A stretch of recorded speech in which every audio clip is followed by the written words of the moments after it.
Se coloca de pé.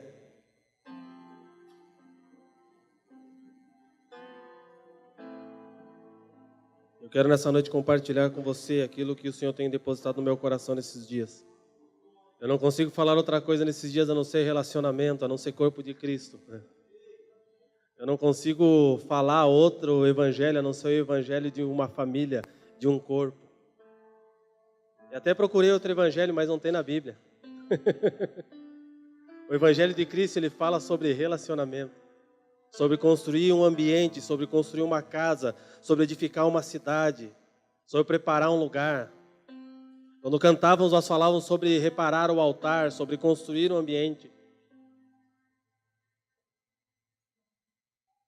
O nosso Deus é um Deus relacional, mas Ele tem o padrão de relacionamento e os meios pelos quais nós nos relacionamos com Ele.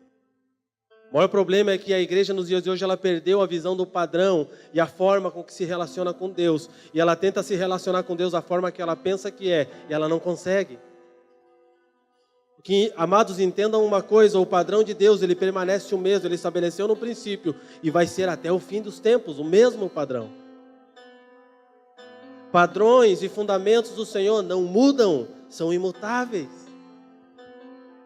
E nós vemos um povo que se denomina cristão nesses dias, tentando inventar novos padrões para se chegar até Deus, pedágios para alcançar o favor de Deus, valores para você ter aquilo que já é teu por herança. E quando nós olhamos para a palavra de Deus, nós não percebemos essas coisas, porque tem um padrão de Deus para isso. Existe um padrão de Deus para desenvolver no meu coração e no teu o desejo e amor por Ele. Existe uma forma que Deus trabalha em nós para que nós possamos desenvolver dentro dos nossos corações o desejo de fazer e ter um relacionamento íntimo e profundo com Ele. Mas o maior problema nos dias de hoje é que a igreja parou de ler a palavra. Eu digo que as mídias sociais são uma bênção nesses dias, mas eu também digo que elas são um problema nesses dias. Porque nós conseguimos passar, muitos de nós conseguem passar 2 horas ouvindo uma boa pregação no YouTube, mas não conseguem ter meia hora de leitura bíblica e meia hora de oração, porque isso lhes custará um tempo e um esforço. E porque estamos ouvindo tanto, hoje, amados, quando nós entramos nas redes sociais, nós temos uma palavra e um entendimento para tudo aquilo e para todo gosto, para tudo aquilo que nós queremos ouvir. Mas a pergunta continua sendo: o que a palavra tem para dizer ao meu coração? E sabe aonde você vai descobrir isso? Quando você estiver sozinho com Ele. Porque a Bíblia diz que no secreto Ele te revela. A Bíblia diz que no momento que você está no secreto com Ele, Ele revela o coração do Pai para você. A Bíblia diz que quando você lê as Escrituras, e quando você tem uma vida relacional com Deus de oração, no instante que você estiver lendo as Escrituras e você estiver se relacionando com Ele, o Espírito de Deus que habita a Deus, Ele vai vir até você e vai trazer para você o entendimento e a clareza e a revelação acerca daquilo que você está lendo. Chegará o dia que não vos será mais necessário ser ensinados, porque o próprio Espírito fará isso. Então nós não vamos sentar para ser ensinados, nós vamos sentar para compartilhar aquilo que aprendemos com o Senhor. Porque eu entendo que o corpo de Cristo, ele funciona de uma forma que todos carregam algo do Senhor. Deus não deu toda a revelação para mim, também não deu toda a revelação para você, mas Ele depositou uma porção da revelação dEle em cada um de nós. E sabe por que Satanás esses dias tem lutado para destruir a comunhão e o relacionamento? Para que nós não tenhamos a plena consciência, o pleno conhecimento da revelação completa de Deus para as nossas vidas. E é por isso que nós estamos vivendo um tempo em que muitos geram doutrinas, muitos geram entendimentos e pensamentos pessoais que não condizem com o todo da palavra. É porque pensam que carregam somente eles a revelação total do Evangelho, quanto que Deus colocou no corpo a revelação, e o corpo somos todos nós, a Igreja de Cristo. Então eu seria muito idiota, muito ignorante se eu imaginasse que eu tenho a revelação total do Evangelho. A revelação foi dada ao corpo. E quando nós nos relacionamos, nós impartimos aquilo que o Espírito tem revelado a nós. E por nós impartirmos aquilo que o Espírito tem revelado a nós, somos alinhados pelo Senhor e pelo seu Espírito. Se nós entendermos isso, igreja, se nós entendermos isso, nós tocamos uma cidade. Você não entendeu. Se nós entendermos isso, nós tocamos uma cidade. Nós só precisamos entender. E por que nós não entendemos? Porque nós estamos preocupados em construir as nossas questões pessoais. Preocupados em estabelecer as nossas tendas. Quanto que precisamos nos envolver em uma única construção. Porque a partir dessa construção, Deus fará com que a construção individual de cada um seja estabelecida. Entenda uma coisa, preste atenção, pegue no teu espírito. Deus trabalha por princípios. E o princípio de Deus é relacionamento. O princípio de Deus é para Ele primeiro e depois para mim. O princípio de Deus é faça para mim e depois você verá o que for fazer com você. E se nós não entendermos os princípios, nós vamos perder o foco. E é por isso que estamos dando murro em ponto de faca. Tentando quebrar concreto com martelo de borracha. Porque não entendemos. Não entendemos que a revelação completa de tudo e de como devemos mover está no corpo, está no relacionamento, está no fazer juntos, construir juntos. Se nós entendermos isso, igreja, aquilo que temos como propósito pessoal será construído sem que nós precisamos demandar tanto esforço. Por quê? Porque nós vamos alinhar aquilo que queremos fazer com aquilo que Deus está fazendo. Ou melhor, nós vamos alinhar aquilo que Deus está fazendo com aquilo que queremos fazer. E Ele vai alinhar o nosso coração à sua vontade. E tudo o que nós fizermos prosperará. Sabe por que muitas coisas não prosperam no que você está fazendo? Porque você está fora do plano e do propósito de Deus. Você está fazendo para você. Mas no momento que você entender, você vai construir a partir dele. E é impossível que uma construção a partir de Deus não alcance o seu propósito e não seja finalizada. Porque Ele é o arquiteto, Ele desenvolveu todas as coisas. Ele já cumpriu em si tudo, Ele já fez tudo. Se a obra que você está tentando fazer está demandando tanto empenho, você está cansado, é porque talvez você esteja preocupado em construir algo que Deus não está construindo no momento. Talvez você precise parar de construir o que você está fazendo e se envolver naquilo que Deus está fazendo e entender o tempo de Deus para a tua vida. E aí você vai cansar menos. Aí você vai levantar pela manhã e não vai mais comer o pão de dores, mas você vai comer o pão em alegria. Pai, nós adoramos o Teu nome neste lugar. Nós declaramos que Tu és santo, que Tu és Senhor sobre tudo e sobre todas as coisas. Tu reinas sobre esta casa. Tu reinas sobre essa cidade porque ela é Tua. A igreja dessa cidade te pertence, Pai. Pai, nós adoramos o Teu nome neste lugar e sabemos que em outros lugares, outras pessoas estão adorando o Teu nome também. Estão glorificando o Teu nome. Outras casas, outras tribos estão reunidas nessa noite para celebrar a Ti e para dar louvores a Ti. Espírito, fala a Tua igreja nesses dias, fala no todo. Fala ao nosso coração, alinha-nos ao Teu propósito. Senhor, nesse dia, fala aquilo que Tu precisas falar. Nós nos sujeitamos ao Teu senhorio, nos sujeitamos ao Teu nome, nos sujeitamos ao Teu governo, declaramos sobre nós o Teu governo, nos colocamos em uma posição, Senhor, de sermos, Senhor, meu Deus, governados totalmente por Ti, Senhor. Tu és o único digno de ser honrado, adorado e exaltado neste lugar. Tu és o nosso Senhor, Pai. Leva a nossa mente cativa ao conhecimento da Tua vontade. Tira do nosso meio, Senhor, toda a dispersão. Tira do nosso meio, Pai, tudo aquilo que nos tira da Tua presença, que nós possamos agora estar focados em Ti. Que a alma do aflito descanse em Ti agora. Que o enfermo compreenda que Tu podes curá-lo, sim. Basta uma única palavra de Tua boca, Senhor. Meu Deus, que aquele que está, Senhor, passando por um momento de dificuldade, Senhor, ele compreenda que o Senhor pode mudar a sua história, desde que ele se volte para o Senhor e se arrependa, Pai. Ah, Senhor, nós sabemos que Tu és Deus sobre tudo e sobre todas as coisas. E é por isso que rendemos louvor, honra e glória ao Teu nome. Fala conosco, amado Espírito Santo. Libera para nós o que temos que ouvir nessa noite. Ah, compartilha o Teu coração conosco.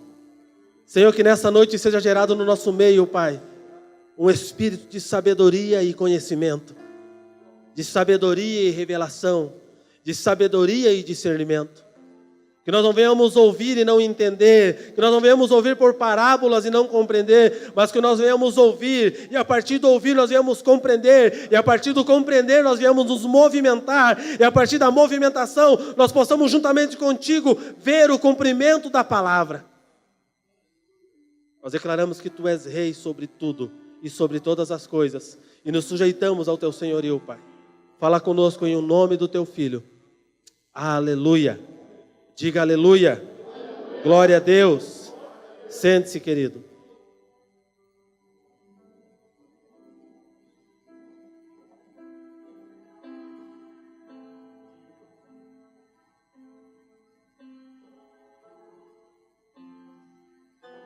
Nós percebemos que na palavra de Deus, quando Jesus começa a falar acerca de princípios, acerca do reino de Deus, acerca de como tem que ser o reino de Deus, nós percebemos que uma das palavras que sempre estão na boca de Jesus, que Ele sempre falou sobre a coletividade. Falou sobre a unidade do corpo. Sempre Ele falou sobre construir a partir de outrem e não a partir de mim. Sempre Ele disse que vantagem que tenho amar os meus amigos. Qual a diferença que eu tenho? Ele sempre dizia, ame os teus inimigos, ame os que te perseguem. Aquele que te convidar para andar 1 milha, anda 2 com ele, e se possível 3, se ele pedir o manto, dá a capa, dá tudo para ele. Porque ele estava ensinando um princípio. Ele estava ensinando um princípio que é impossível construir algo como pessoa sem que primeiro eu entenda a construção do todo que ele está fazendo. Todas as formas em que Jesus ensinava, ele sempre despertava nas pessoas o desejo de dar e não de ter. Aquele que quer ser o maior, sim, eu quero ser o maior, eu quero me assentar à tua direita e outro quer sentar à tua esquerda. Então sirva a todos. Eu quero ser mestre, então primeiro seja aluno. Eu quero ter o maior ministério, sirva primeiro o ministério que Deus tem confiado na tua mão. Eu quero ser reconhecido, pare de correr por reconhecimento, porque no momento exato Deus vai te exaltar. Porque Ele fala que Ele quem exalta, é Ele quem coloca em lugares altos. Porque se nós nos colocamos em lugares altos e nos exaltamos, nós vamos ser derrubados pelo nosso orgulho. Perceba que o ensinamento de Cristo sempre vai na contramão dos princípios humanos. Tem um ditado que diz que se for para chorar, que chore primeiro a tua mãe. E tem outro ditado que diz, farinha pouca... Só um que está falando a verdade, todo mundo conhece, mas só um falou. Por quê? Porque está embutido em nós o sentido de egoísmo. Eu penso em mim, e se der, eu penso em você. Eu vou construir para mim, e se der, se sobrar um tijolinho, eu construo alguma coisa para você. Porque faz parte, a Bíblia diz que o homem, ele tem uma natureza má, que desde o seu nascimento ele é mau. E se a Bíblia diz isso, não tem como eu dizer outra coisa, irmãos. E o que nos transforma, o que nos muda, é quando nós sujeitamos ao governo de Cristo. Quando nós entregamos as nossas vidas, querido, entenda uma coisa, quando você vai à frente, quando alguém faz um apelo e você vai lá e entrega a tua vida para Jesus, você não está entregando a tua vida para Jesus para você continuar controlando ela. Quando você entrega a tua vida para Jesus, você está dizendo, Senhor, governa sobre mim, eu me coloco no lugar agora de servidão, eu vou servir a Ti.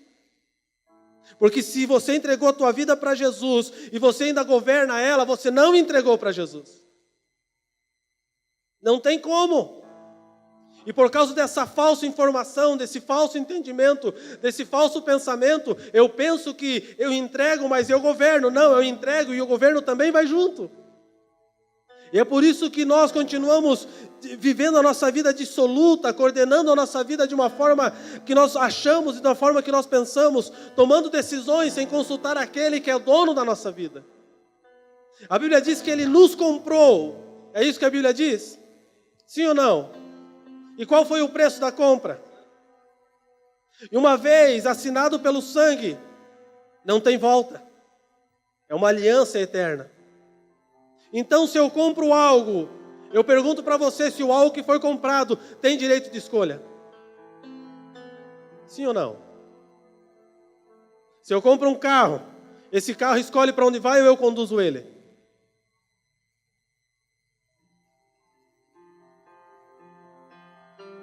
Então, se sabemos que fomos comprados pelo Senhor, e o preço que Ele pagou por nós foi sangue, uma nova aliança foi estabelecida, o porquê que nós continuamos governando as nossas vidas? O porquê ainda nós determinamos a forma de agir, a forma de caminhar e como fazer? É porque, na verdade, nós não entendemos a salvação. É porque, na verdade, nós não entendemos ainda o plano redentivo do Senhor. E nós achamos, os nossos achismos religiosos, que o fato de nós virmos para frente fazer uma oração de confissão, aquilo resolve tudo. Não, confissão nos leva a um lugar de posicionamento. O que vai abrandar, muitas vezes, o processo de um criminoso é a confissão. O que vai diminuir é a confissão. Porque ele entra em um lugar de arrependimento. Nós não conseguimos entender o reino de Deus, amados, se nós não entendemos os princípios elementares que regem o reino. Ah, reino de Deus, uau, legal. Só que nós não paramos e nós não nos atemos aos princípios que governam o reino. Primeiro, em um reino, quem governa é o rei. Em um reino, você não tem vontade própria e você não se movimenta como quer. Em um reino você se sujeita ao governo do rei que reina. Para que fique bem claro, em um reino não existe democracia. Pastor, mas onde está na Bíblia? De Gênesis a Apocalipse. É só você ler. Onde você vai abrir, o reino vai dizer como que ele funciona. E sabe qual é a mentira do evangelho que tem sido pregado nesses dias? É que você, a partir do momento que entrega a tua vida para Jesus, você é dono do teu nariz, você se governa. Querido, nem no reino das trevas você é dono do seu nariz. Porque lá você pensa que manda, mas você é fantoche daquele que faz você fazer. Você pensa que você faz o que quer, mas na verdade você só está cumprindo a vontade dele. Como assim? Porque no momento que houve o pecado no jardim, entregou-se o governo desse mundo para Satanás. E toda vez que eu estou vivendo esse mundo, o governo de Satanás está sobre a minha vida. Não tem opção. E porque quando você vem para o reino de Deus, você quer continuar governando a tua vida. Questionar as leis eternas e princípios eternos do Senhor. É uma confusão generalizada no meio do corpo de Cristo. Porque graça, estão fazendo uma desgraça da graça. Graça não é viver a sua vida dissolutamente, fazer o que você quiser. Graça é o favor de Deus alcançando você porque você não merecia. Graça é porque Deus olhou para você e te amou e me amou, mesmo nós sendo inimigos de Deus, por causa dos nossos pecados, por causa das nossas iniquidades. Ele olhou para nós e nos amou.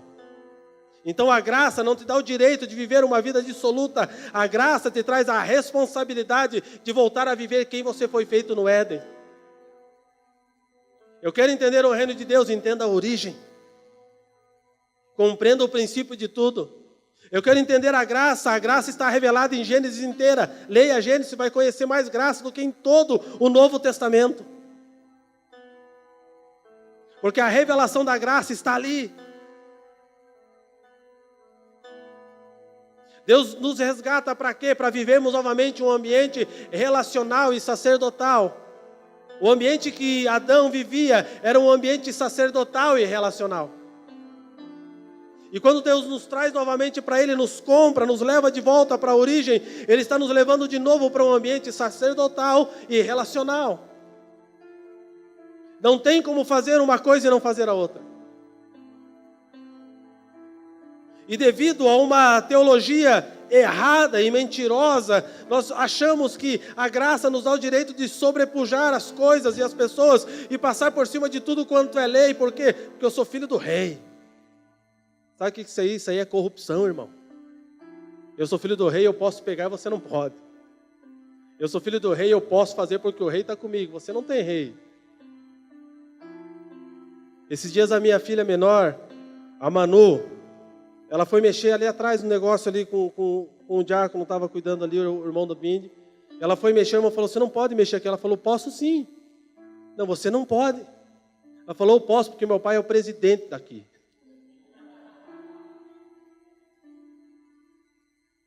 Quem disse isso para ela? Quem ensinou ela a fazer isso? É porque esse princípio está no coração do ser humano. De se beneficiar, porque alguém lá em cima pode dizer para ele que vai passar a mão pelo que ele está fazendo.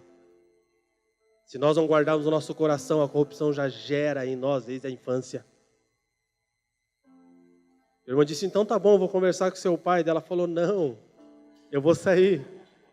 Porque ela sabe que o pai não ia apoiar ela no erro dela. E nós vemos uma igreja batendo no peito, dizendo, não, sou filho do rei. Então se é filho do rei, se submeta ao reino. E nesse reino diz que o maior serve o menor. Nesse reino diz que aquele que quer ser maior de todos, seja o servo de todos. Aquele que quer ter os seus pés lavados, lave o de todos primeiro. Esse é o reino. O reino é eu estou aqui para servir. E no momento que eu alcanço o lugar em Deus, Deus vai passar a colocar as coisas para me servirem, não pessoas. Nós servimos pessoas. Queridos, nós precisamos alinhar o nosso coração, nós precisamos, eu digo assim, que nesses dias, eu acredito piamente nisso, Deus está lavando o nosso cérebro com escova de aço. Porque precisa arrancar tanta porcaria que foi embrutida ali dentro, tanto lixo, tanto evangelho falso, tanta mentira, que é só uma escova de aço, só uma escova de aço e um ácido bom para tirar.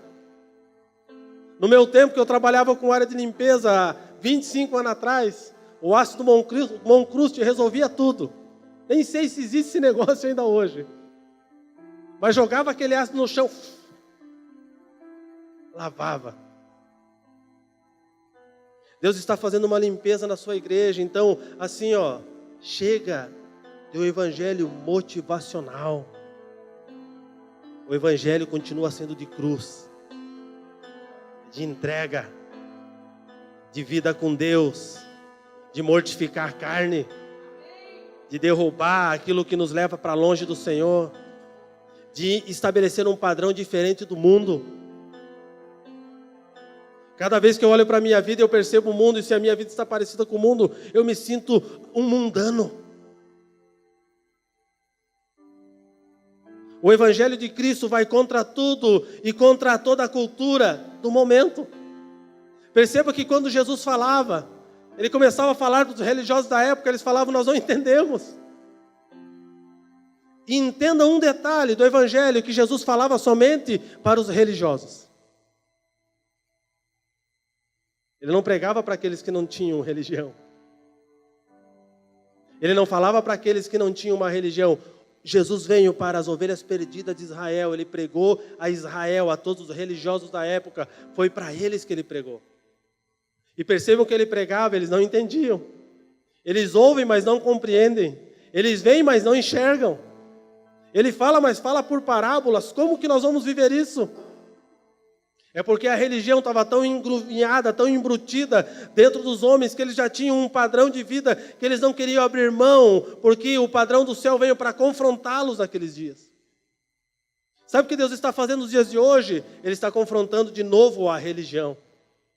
Ele está confrontando eu e você a voltarmos para a Bíblia, para a palavra, para os princípios de Deus. Deus novamente levanta um remanescente para converter e para trazer a igreja novamente para o princípio correto. Uma igreja desviada que precisa voltar para o Senhor. Uma noiva que está fazendo festa, mas esqueceu que o noivo não está na festa. Uma noiva que está manchando as suas vestes, por quê? Porque quer ter muito, mas não entende o propósito de ser noiva. Então, novamente, o Espírito Santo levanta uma igreja, homens, mulheres, para falar do evangelho que muitos não entendem.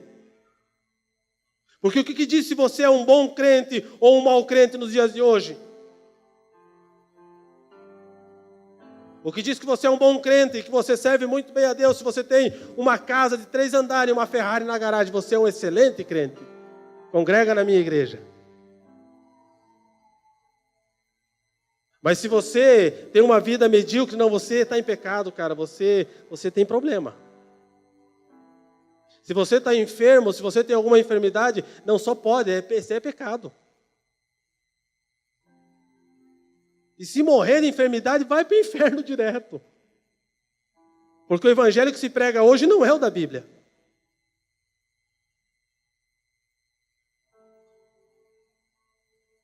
O que disse eu sirvo a Deus, ou se eu não sirvo, é o caráter que rege a minha forma de movimentar. É se o meu caráter condiz com o meu Senhor, se a forma de eu tratar da minha vida, dos meus negócios, do meu casamento, da minha família condiz com o propósito e com o princípio de Deus. Não importa se eu tenho uma grande casa ou uma pequena casa, não importa se eu tenho um carro do ano ou um carro de 30 anos, não importa isso. Importa o caráter.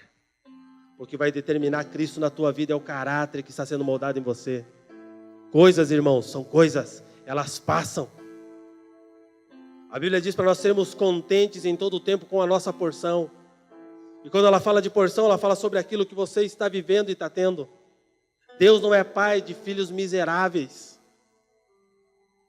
Deus é pai de filhos que conhecem o seu pai, conhece o seu rei. E entendem a porção que foram chamados para andar. Eu não busco a Deus para ser rico. Eu busco a Deus por quem Ele é. E se Ele quiser me tornar rico, Ele me torna. Tem o evangelho aí pregando contra tudo e contra... Porque não se sabe explicar. Uma falsa teologia da prosperidade se prega contra aquilo que é bíblico. E se entra um rico na igreja, todo mundo fala, pecador.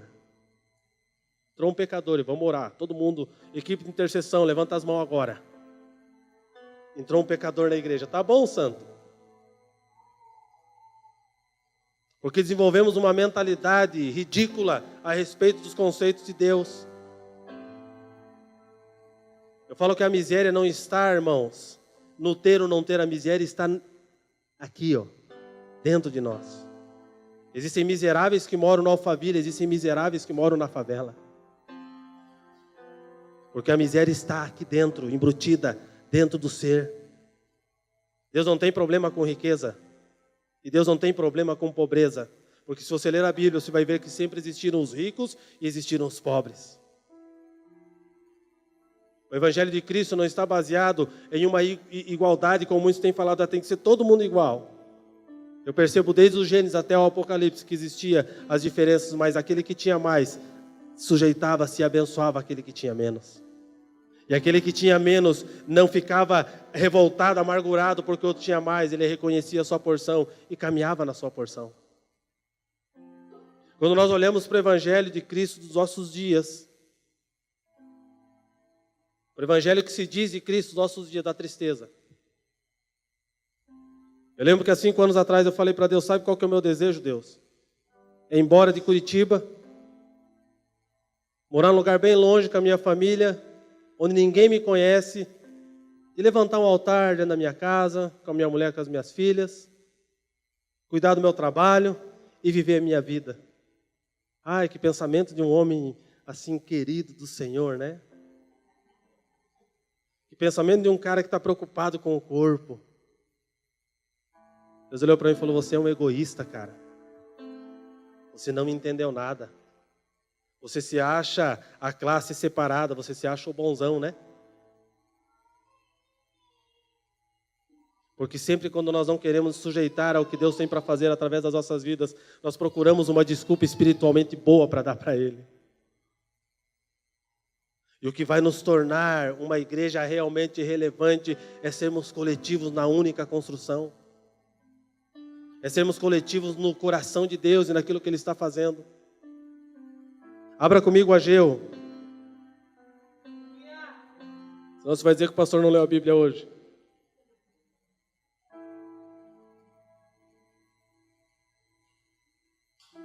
Ageu capítulo 1.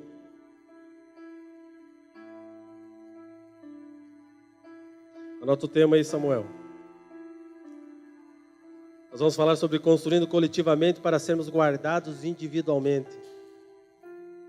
Não pense que você é guardado como indivíduo se você não quer construir no coletivo. Porque o reino de Deus é uma família, irmãos. Ageu 1, versículo 4.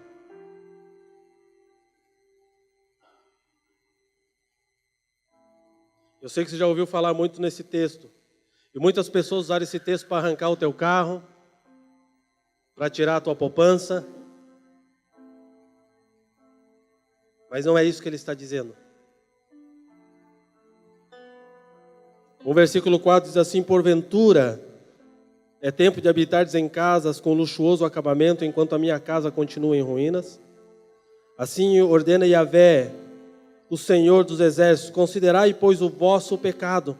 Semeastes muito, mas colhestes pouco. Comeis, mas não vos satisfazeis. Bebeis, mas não conseguis matar a sede. Vestivos, mas ninguém se sente aquecido e confortável. E o que recebe salário, recebe-o para depositá-lo numa bolsa furada. Assim, pois, declara o Eterno dos exércitos: considerai o vosso passado, refleti sobre o que tens feito. Portanto, subi sem demora o monte, trazei boa madeira, e edificai a casa para que eu me alegre dela e nela seja glorificado, exorta Yahvé. De fato, esperastes muito, mas veio pouco, e esse pouco, quando o levastes para casa, eu ainda o dissipei com um só sopro, e agi deste modo por que motivo? Questiona o Senhor dos exércitos. Ora, porque deixastes a minha casa sobre escombros, ao passo de que cada um de vós só dá atenção à sua própria casa e bens. Por essa razão, por causa de vós mesmos, o céu reteve o orvalho e cessou de dar o seu fruto costumeiro. Essa palavra ela é muito pontual para os dias que estamos vivendo hoje. Quando o profeta começa a falar sobre isso, ele é levantado para profetizar novamente, porque o povo havia se perdido. Em Esdras, o povo sai, é liberado pelo rei, eles têm uma carta, eles são liberados para reconstruírem o templo, para reconstruir um lugar de adoração, e a partir disso reconstruírem a cidade, a qual era a cidade de Deus. E debaixo de uma palavra, de uma ordenança, eles saem para um lugar, para se envolverem em uma construção coletiva, que tinha por finalidade restabelecer princípios daqueles dias, que era onde, a partir dali, saía a palavra do Senhor para as pessoas daquele dia, que viviam e se moviam daquela forma. E debaixo dessa palavra sai um percentual pequeno, mas sai um percentual da Babilônia e vai novamente para a reconstrução da cidade. Mas quando eles chegam lá, eles esquecem daquilo que eles foram enviados para fazer, e cada um começa a fazer aquilo que pensou que deveria fazer. Cada um começa a sua reconstrução pessoal, começa a estabelecer coisas pessoais, começa a construir coisas que eles imaginavam e esquecem da ordenança central e a palavra principal que Deus deu para eles. A palavra era: vão novamente para a cidade e reconstruam o templo. Existia uma palavra lançada. Por essa palavra eles alcançaram a liberdade, por essa palavra eles alcançaram o favor do rei que os escravizava, por essa palavra eles deveriam começar. Mas quando eles chegam na cidade, eles retornam. Você imagina, quem já foi em uma cidade em ruína aqui, levanta a mão. Você já teve essa oportunidade de ir em uma cidade em ruína? Sim, quem ele foi? Levanta a mão. Não é triste quando você chega naquele lugar? Você olhar para aquelas ruínas e você fica percebendo: poxa, aqui morou pessoas, aqui viveram famílias, aqui criaram filhos, aqui aconteceu algo. Mas imagine você voltando para uma terra que você viveu nela, e você encontrar o teu endereço e a tua casa naquele endereço em ruínas.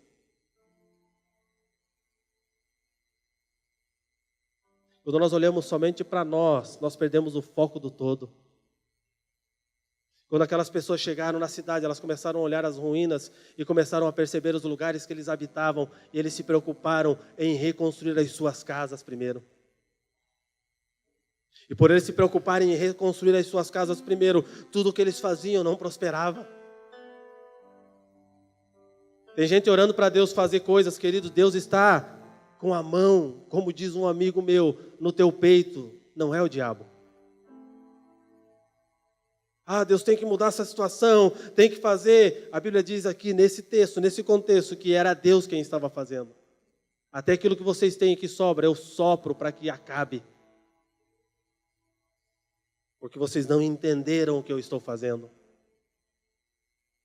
Deus levanta Ageu e fala para eles: vocês não compreenderam o porquê vocês vieram. Deus não estava dizendo para eles: construa o templo e a casa de vocês que se ferre. Não. Deus estava dizendo: construam um lugar de adoração, levante um altar para que o sacrifício seja entregue, porque a partir de um lugar construído, de um altar pronto, a partir de um ambiente relacional com Deus, a partir dali tudo será restaurado. Era essa a linguagem de Deus e continua sendo essa a linguagem de Deus. Nós estamos preocupados em construir coisas para nós, enquanto Deus está preocupado em construir coisas a partir de nós. E Deus só vai construir coisas a partir de nós no momento que nós entendemos o todo que estamos envolvidos. A ideia de Deus naquele dia foi levar um povo para uma cidade e a partir daquele povo reconstruir um lugar que simbolizava a sua presença, que ali é entregue os sacrifícios da manhã, da tarde, da noite. Mas quando eles chegam na cidade, eles perdem o foco da missão. O que eu aprendo com isso? Que toda vez que eu olho para a minha miséria, eu tiro o foco da missão que Deus deu para mim. Toda vez que eu olho para o miserável homem que sou, toda vez que eu foco somente em mim, nas minhas necessidades, no meu coitadismo, eu tiro o foco das coisas de Deus. E eu olho para Deus e falo: Deus, veja bem, a minha necessidade é maior do que a do meu irmão. Toda vez que eu perco o foco da missão, eu começo a construir para mim. E sabe por que eu fico frustrado nessa construção? É porque eu saí do padrão da construção.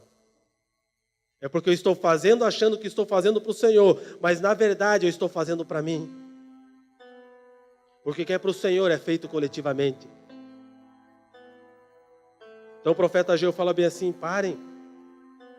Vocês estão gastando tempo e recurso para deixarem as casas de vocês com um fino reparo, com um acabamento perfeito, sendo que o recurso foi dado a vocês para construírem o templo do Senhor. O recurso foi entregue a vocês para que vocês viessem e fizessem novamente o local de habitação. E vocês estando usando o recurso que eu vos dei para construírem para vocês, para fazerem aquilo que vocês querem fazer. E o Senhor diz bem assim: então, por causa disso, aquilo que vier na mão de vocês é como se vier num saquetel furado. Já tentou guardar alguma coisa num saquetel furado? Simbolizando um bolso furado. Você coloca, quando você vai pôr a mão, sumiu. E não foi para benefício teu, simplesmente sumiu. E por que sumiu? Porque não era o lugar que ele deveria estar guardado. Porque se ele estivesse guardado no lugar certo, ele não teria sumido. O profeta chega e começa a falar essas coisas para eles. E eles param. Eles retomam consciência. É por isso que eu tenho orado para que esses dias se levantem profetas novamente. Não profetas que chegam e profetizam segundo o teu umbigo, os teus desejos e as tuas vontades, mas profetas que profetizem princípios do céu para alinhar a sua igreja. Homens que digam aquilo que nós precisamos ouvir e não aquilo que queremos ouvir. Você já pensou se chegar para um profeta e falar bem assim: pois é, trabalhei o mês inteiro, seu Ageu. Complicado. E aí eu estava fazendo umas reforminhas lá em casa. E não dá, a coisa não acontece, seu Ageu. Dá uma profecia para mim, para ver se melhora. Aí Ageu responde para ele: até aquilo que você tem, o que sobrou, eu vou soprar da sua mão para que você não tenha. Ninguém fala manto nessa hora, irmão. Ninguém dá sapatinho de fogo e volta, porque ninguém quer ouvir uma profecia dessa. Mas a profecia nos leva novamente para a vontade de Deus e para o coração de Deus. Eu oro para que as profetadas acabem, para que os profetas verdadeiros se levantem. Porque nós precisamos ouvir o que está no coração de Deus e não afagar o coração humano. Eu oro para que essas falsas profecias se calem. Quando a verdade vem, ela vem para um propósito. Primeiro, ela nos deixa atônitos e bravos, mas ela nos confronta para voltarmos para a verdade. Quando Ageu termina, o povo começa a pensar e falar: poxa, nós estamos aqui demandando tempo, esforço, suor, mas nós não vemos nada acontecer. Perceba o quanto Deus os ama. Vocês já pararam para perceber o quanto Deus ama você e quanto Deus me ama? Deus chega e fala tudo para mim e para você, como tem que ser feito. E aí Deus fala, bom, agora ele já sabe o que tem que fazer, ele sai de cena. E quando ele te coloca no lugar da missão, ele coloca você no caminho, é aqui, a partir daqui você vai executar. Você tira os olhos dele e começa a olhar para dentro do teu umbigo. Você pega uma palavra que ele deu para fazer algo para ele e começa a fazer para você. E aí no final se fala que teu nome seja glorificado por aquilo que eu estou fazendo. Ele diz para você, como vai glorificar o meu nome se você está fazendo com aquilo que eu te dei, aquilo que você quer. Porque nós, essa nossa mente crentez, nós achamos que mesmo corrompendo o propósito, estamos fazendo para ele. Ah, Senhor, olha o que eu estou fazendo. E o Senhor está esperando que nós voltemos para o princípio. Mas mesmo assim, quando Ele levanta alguém para alinhar o nosso coração e para nos despertar que nós estamos fazendo a coisa da forma errada, Ele levanta essa pessoa e Ele nos permite voltar a um lugar de arrependimento. E por nós nos arrependermos, Ele nos coloca novamente no propósito. Querido, você não retorna para o propósito sem arrependimento. Sem um verdadeiro arrependimento e um reconhecimento da quebra do princípio, você não volta para o propósito. Eu não posso fazer minhas orações cheias de desculpas para Deus, tenho que chegar para Deus, Deus, eu pisei na bola mesmo. Aí Deus olha para mim e fala, eu sei. Você sabe? É lógico que eu sei. E por que nada aconteceu? Porque você não confessa, você é orgulhoso. Quando nós confessamos ao Senhor, Ele nos perdoa, Ele nos limpa, Ele nos coloca novamente ao propósito. E quando esse povo confessa ao Senhor o seu pecado, eles retornam para um propósito. Eles focam no propósito, eles se envolvem no propósito, eles começam a construir o propósito, eles alcançam um êxito no propósito, por quê? Porque eles ouviram e entenderam. Eles tiram os olhos da sua individualidade, eles começam a olhar para o todo de Deus. Sabe o que Deus está fazendo esses dias, irmãos? Deus está nos chamando como igreja para olhar para o todo, para tirar essa nossa visão pequena, que nós só olhamos para o nosso umbigo e ter a visão de Deus, uma visão macro daquilo que Ele está fazendo. É tirar a visão somente do lugar geográfico que você habita e conseguir olhar para toda a terra, porque Ele é um Deus de toda a terra. Se eu sou filho de um Deus que governa sobre terra, céus, mar, sobre todas as coisas, como que eu consigo ter uma visão tão pequena de Deus e somente olhar para as minhas necessidades? Porque quando eu conheço o Pai que eu não tenho mais necessidades. Porque Ele supre todas elas em glória. A Bíblia diz. Quem tem a Bíblia aqui como regra de fé, levanta a mão. Levanta a mão, quem tem a Bíblia como regra de fé, não tenha medo, não é pegadinha. Se você não tem, irmão, então você precisa ter. Porque não tem como você servir a Deus se a Bíblia não for tua regra de fé. Então você não serve a Deus. E se a Bíblia é minha regra de fé, por que eu insisto em fazer as minhas regras? Por que eu insisto em andar da forma que eu quero e da forma que eu acho? A Bíblia diz que o Pai supre toda a necessidade dos filhos. Então é verdade. Talvez você faça essa pergunta para você, porque eu já fiz para mim algumas vezes, hoje não faço mais. Mas algumas vezes falava, Deus, a tua palavra diz. Não é assim que a gente ora, aquela oração de crente? A tua palavra diz assim, e por quê? Aí a gente muda até o tom de voz, né?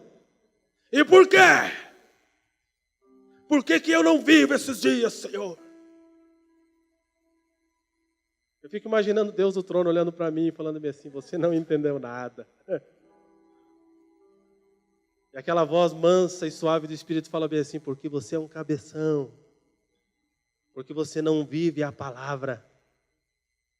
E porque você não vive a palavra, até aquilo que você tem é o sopro das tuas mãos.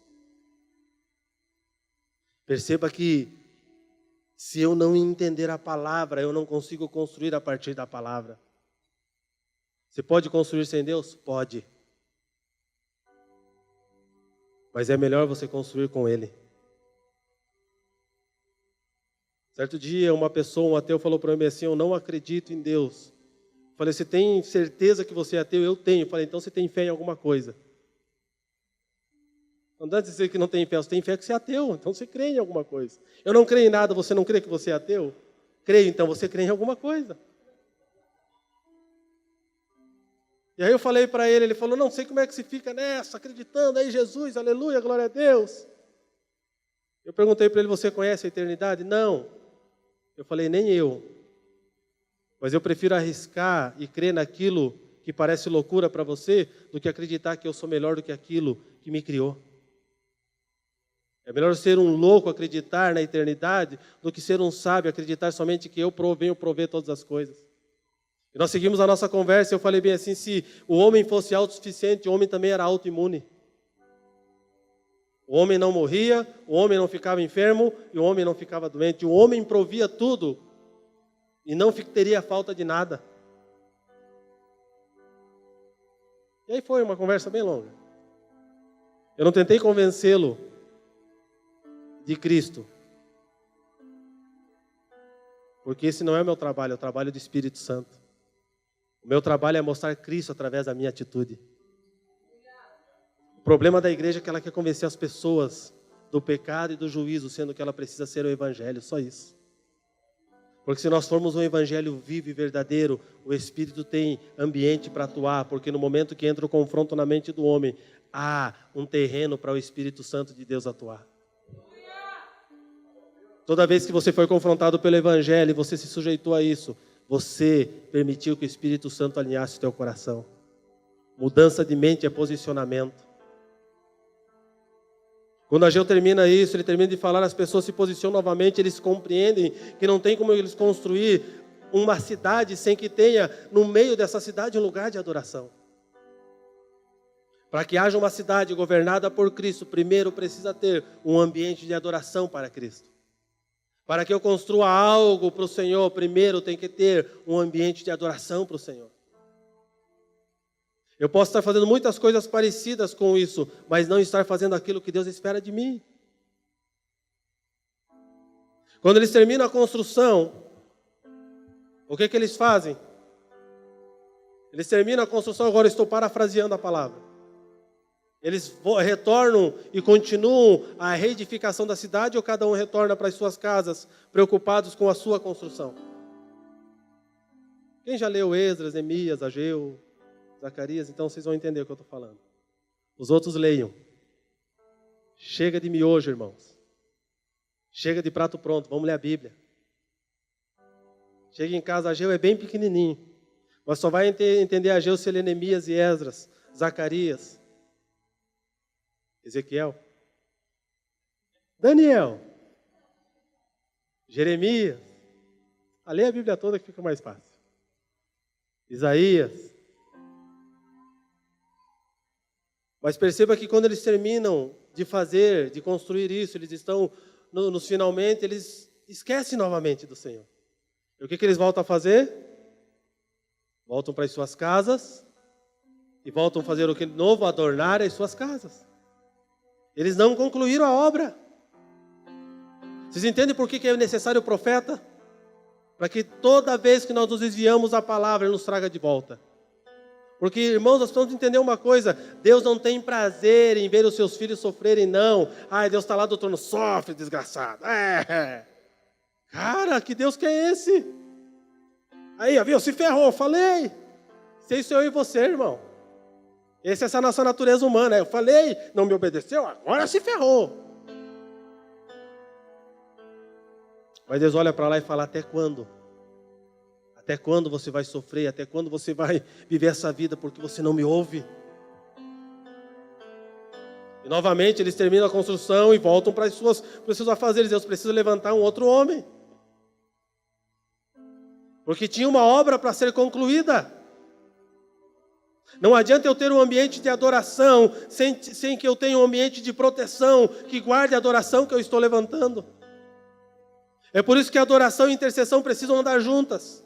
A adoração sem intercessão vira misticismo.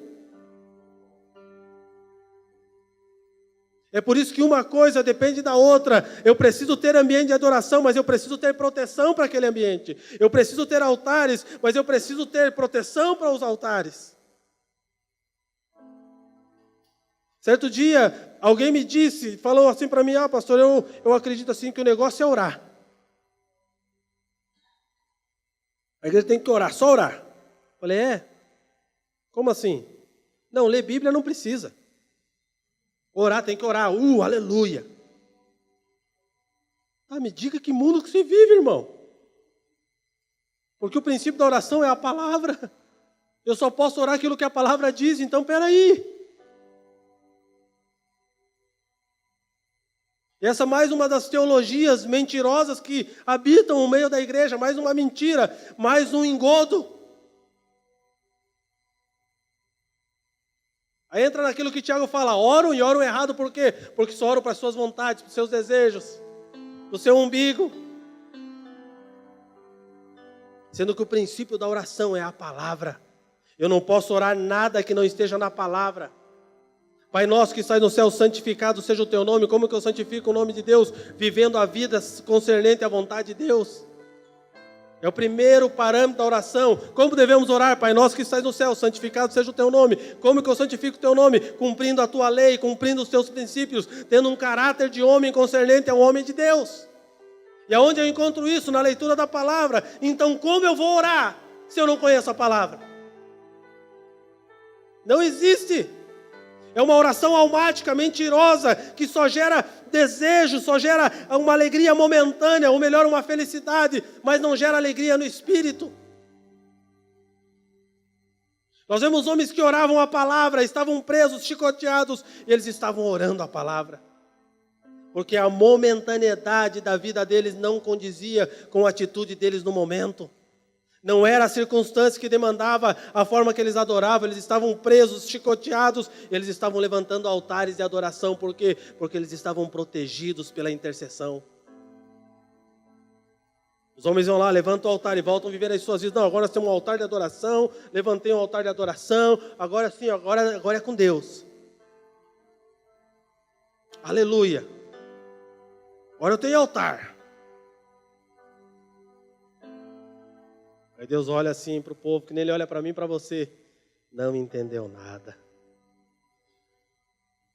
Fala, Neemias, eu sei que tu tem uma vida boa aí, come bem, dorme bem, o rei você, mas eu vou precisar de você, rapaz. Porque você tem um coração voltado ao meu propósito, ao meu princípio, à minha vontade. Sabe o que Deus está procurando esses dias? Homens que abram mão daquilo que estão vivendo para viver aquilo que Ele quer que eles vivam. Que tirem os olhos da momentaneidade da vida e do conforto dessa vida e entendam o porquê que Deus os plantou nesses tempos. Cara, você acha que para Neemias foi legal sair de um lugar que ele ficava lá provando vinho? Mas ele podia morrer, ele saiu na boa. Não, irmão. Era melhor continuar bebendo vinho para o rei não morrer. Era melhor ficar lá sentado, sendo o cara, não, sabe, tá vendo? Isso ali é o Neemias. O Neemias é o cara, ele é o rei. Conversa, os caras têm intimidade. Ele é o cara do rei. Mas Neemias chega um certo dia com o semblante caído. Como que eu percebo que você tem um semblante caído? É porque eu tenho relacionamento com você. Como que eu percebo se você está triste? É porque nós nos relacionamos e nos conhecemos. Como que o rei percebe que Neemias estava com o semblante descaído? É porque eles tinham um relacionamento que ia além do trabalho e do serviço. E o rei chega para Neemias e fala, eu percebo que hoje você está com o semblante caído, você está triste. Ah, meu rei, como que eu posso estar feliz? Se o meu povo está lá sofrendo, se os muros da cidade estão caídos, as portas foram queimadas, eles são livres escravos. Eles são subjugados e sujeitados aos pagãos, por quê? Porque eles não edificaram como deveriam edificar. Tá, Neemias, o que você quer então, meu filho? Não está bom para você?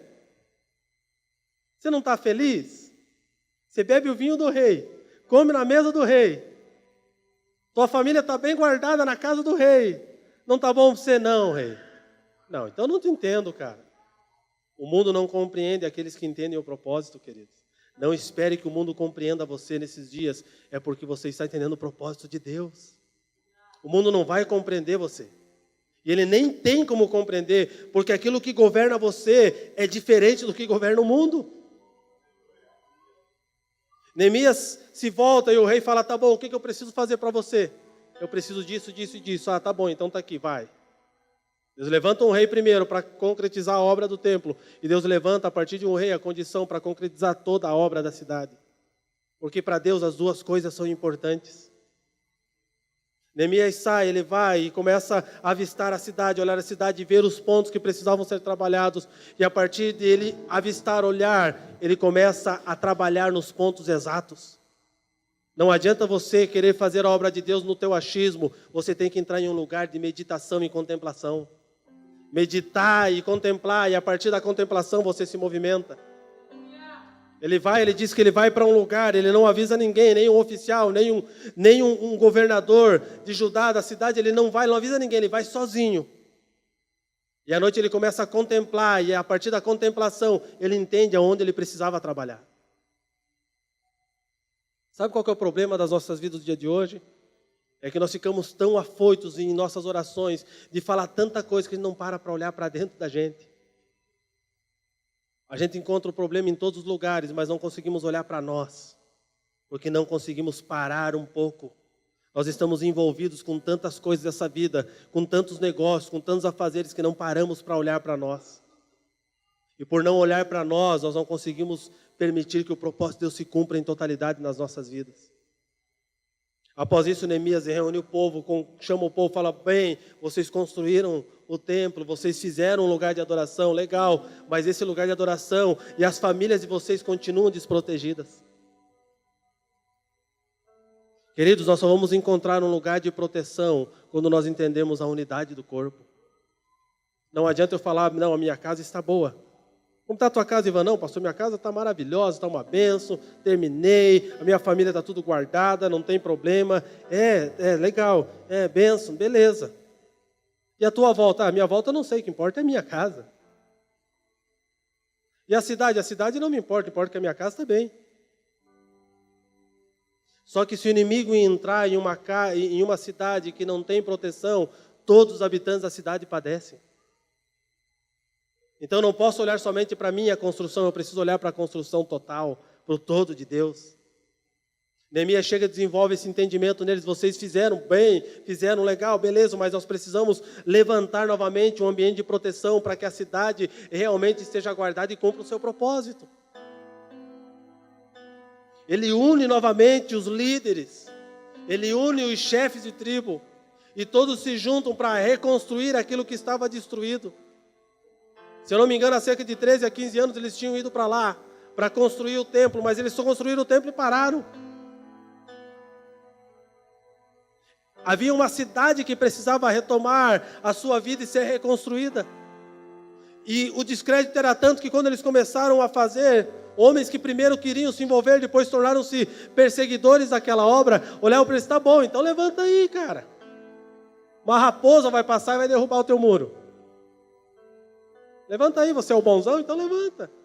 Esse pessoal está aí, cada um preocupado com o seu umbigo. Você acha que eles vão se preocupar em levantar muro? Eles pagam um tributinho para nós, a gente dá uma ameaçadinha neles. E aí a gente dá uma coisinha para eles dão uma coisinha para nós e todo mundo vive bem. Esse negócio, irmãos, eu dou um pouquinho, você me dá outro pouquinho, isso não existe no reino. Quando ele conscientiza esses homens, eles tornam-se um na palavra e no propósito. Eles vão juntamente, em 53 dias, eles constroem novamente os muros, as portas, restabelecem os alicerces da cidade. Por quê? Porque eles entendiam que não adiantava ter um lugar de adoração se as famílias estavam desprotegidas e não podiam viver nesse lugar de adoração. Como você vai adorar se você não estiver protegido no Senhor?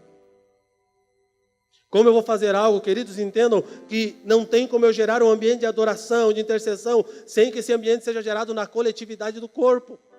Nós estamos falando sobre construir coletivamente. Para quê? Para sermos guardados individualmente. Senhor, guarda a minha casa, constrói no corpo. Senhor, prospera a minha vida, constrói no corpo. Senhor, guarda o meu lar, os meus filhos, se envolva na construção total do corpo. Porque a tua casa está plantada na mesma cidade que a minha. E se a cidade estiver desprotegida, não adianta a tua casa estar bonita. Quando o ladrão vier, ele vai afetar você também. Quando a tormenta vier, ela vai afetar você também. Por quê? Porque nós não estamos unidos.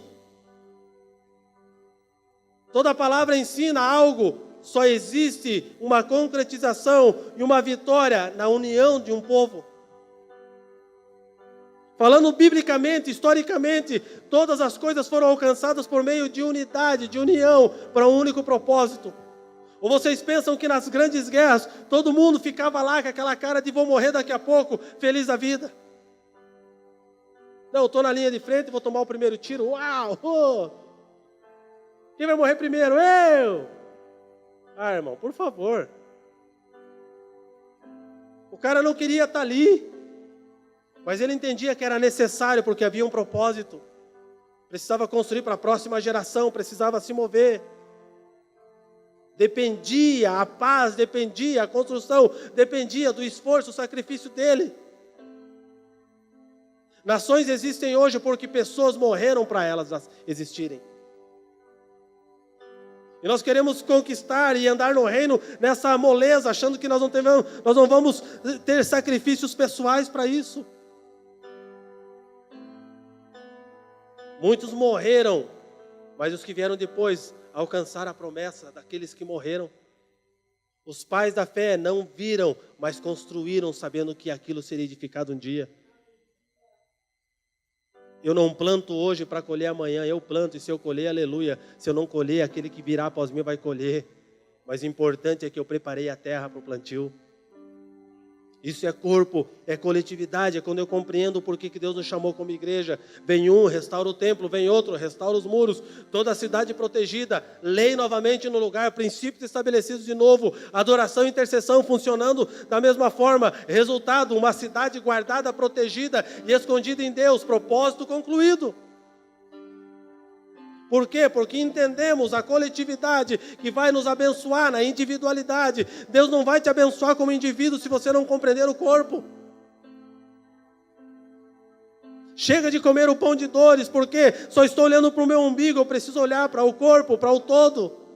Eu preciso me envolver no que Deus está fazendo, porque isso está sendo benefício para todos aqueles que habitam essa cidade.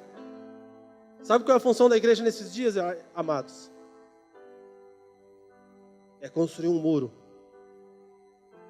Nós temos muitos altares de adoração sendo levantados, mas nós esquecemos que a espada também é usada em meio à batalha. Deus chamou uns para tocar harpa, mas Deus chamou outros para pegar na espada. E nesse dia aqui eles estavam construindo, numa mão eles tinham a colher, na outra eles tinham a espada. Existia um povo com o chofar na mão, com a corneta para tocar, e outro povo preparado para a batalha. Intercessão, irmão, se não tiver batalha, não é intercessão. Se não tiver espada na mão, você não entendeu porque é guerra, irmão.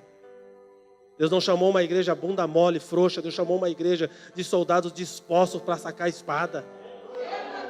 Nós não vamos vencer essa guerra que está se levantando hoje contra a família, orando somente dentro do nosso quarto. Nós temos que ir para a rua, nós temos que sacar a espada e falar, não, aqui não. Nós precisamos construir lugares, altares dentro de nós, mas para que isso nos leve a lugares de guerra e de conquistas violentas em Deus, porque uma cidade precisa ser estabelecida.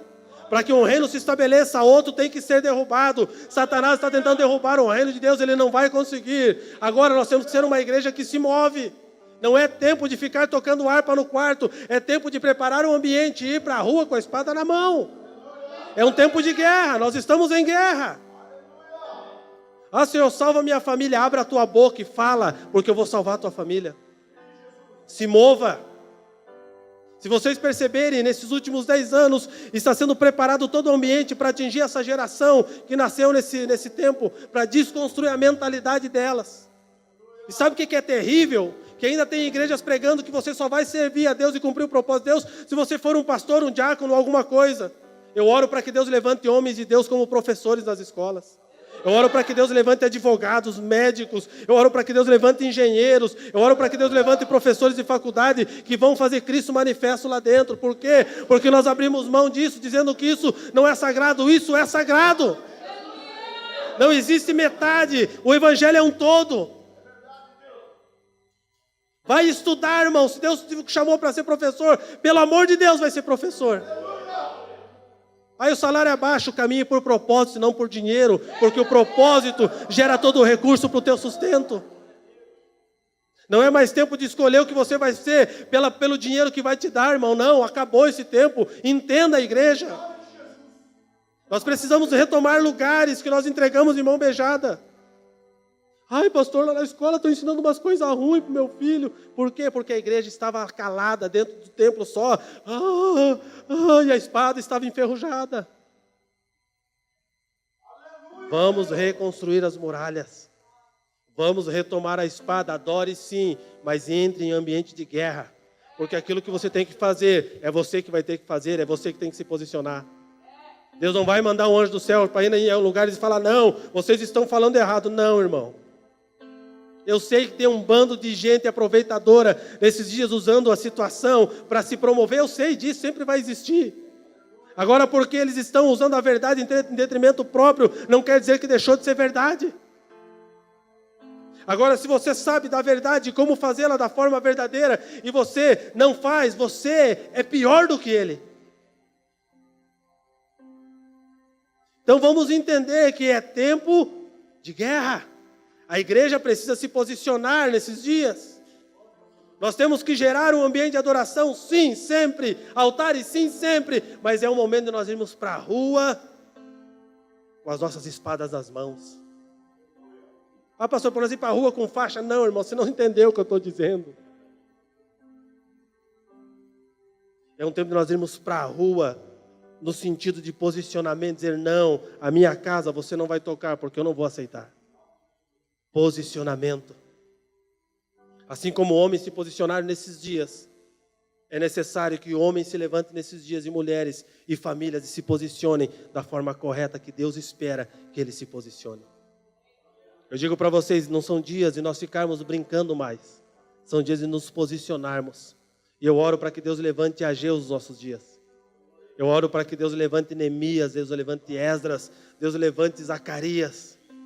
Eu olho para que Deus levante homens dispostos a falar a verdade, não aquilo que agrada ao coração das pessoas. Ah, pastor, a minha espada está guardada. É um bom momento para você pegar ela e começar a lustrar. É um bom momento para você tirar a ferrugem dela.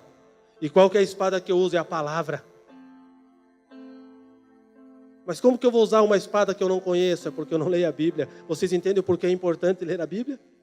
Porque é essa espada que vai romper e vai fender a mentira de Satanás, irmãos.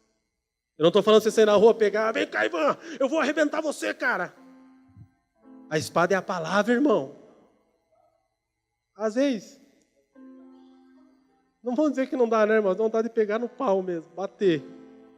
Mas não pode, tem que ser na palavra. Às vezes você fala assim, Jesus, dá licença, Jesus, só 5 minutinhos. Depois a gente conversa, eu sei que vai ter colheita, mas complicado. Mas o que Deus quer é que nós tenhamos a espada, aquele que domina a espada da palavra, porque essa espada ela vai quebrar o conceito. Eu não ataco uma mentira com outra mentira, eu ataco uma mentira revelando a verdade. O falso aparece quando o verdadeiro se manifesta. Coloca as 2 notas de 100 para o especialista, ele vai ver qual primeiro. Qual ele vai ver primeiro? Qual ele vai ver primeiro? A falsa, porque a verdadeira ele conhece. A falsa se revela por meio da verdadeira, irmão.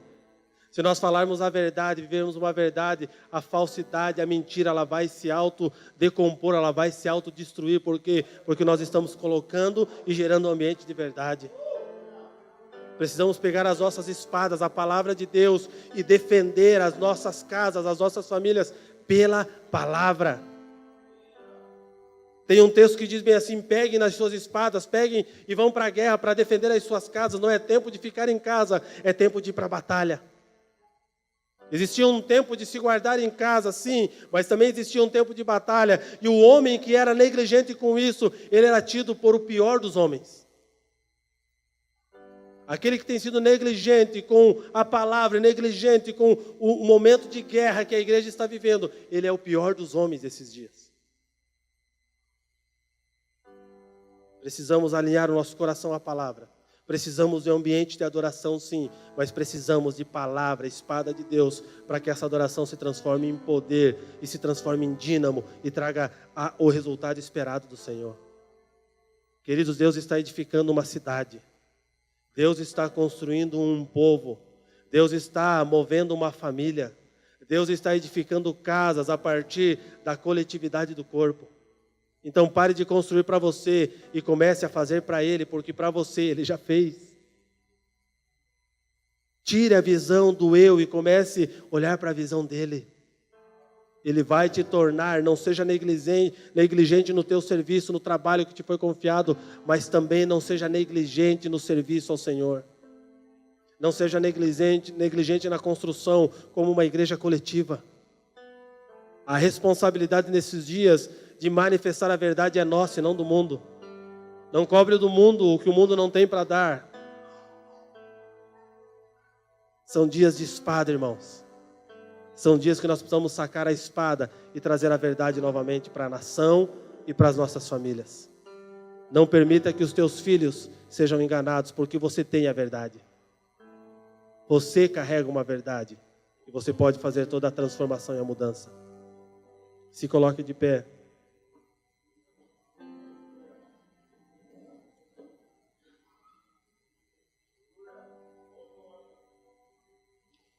Aleluia.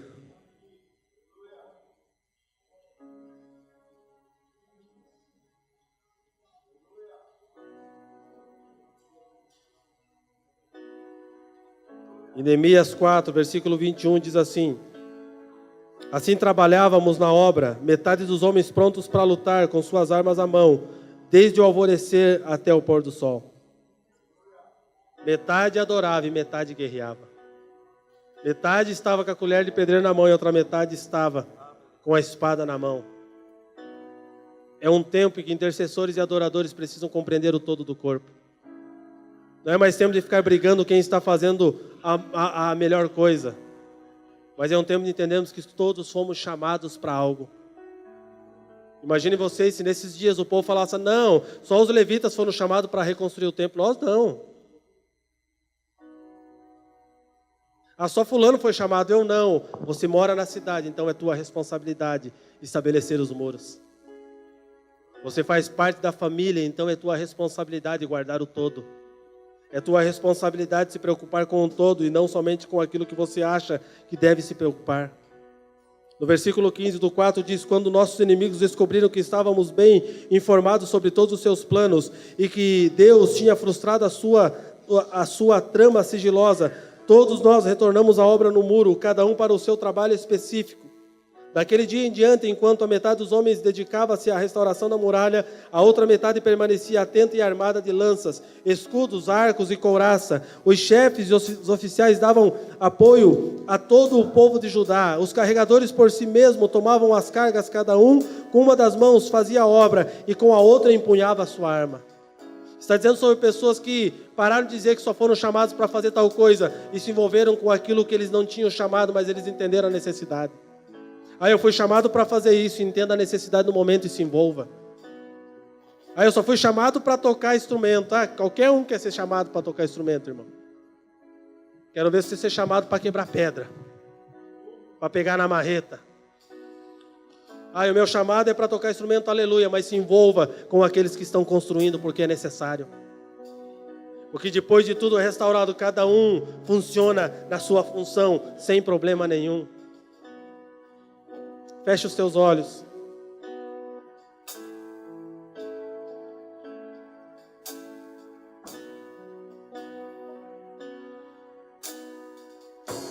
Para concluir,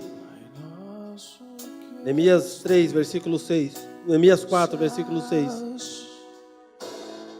Diz: enquanto tudo isso acontecia, fomos reconstruindo as muralhas, até que em toda a sua extensão chegamos à metade da sua altura, pois toda a população estava com o coração plenamente dedicado à obra. Fala sobre um só coração. Havia guerra, havia levante, havia afronta, havia toda uma nação reunida para tentar desconstruir aquilo que eles estavam prestes a fazer, mas na unidade de um povo há a vitória do Senhor.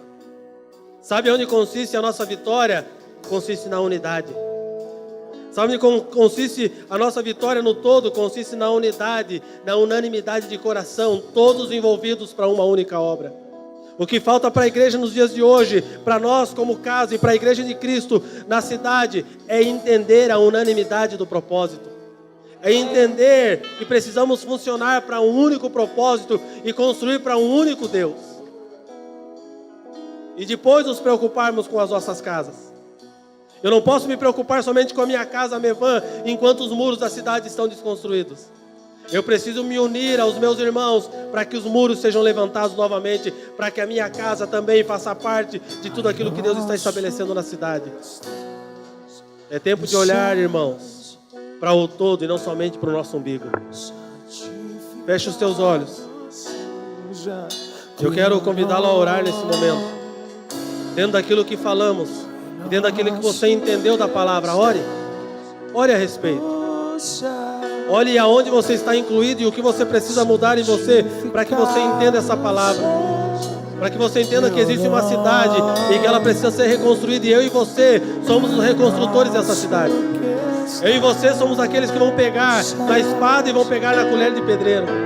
Eu e você somos aqueles que vão levantar as pedras e também vão guerrear as guerras. Não é tempo de ficar preocupado somente com o teu, mas se preocupe com o todo.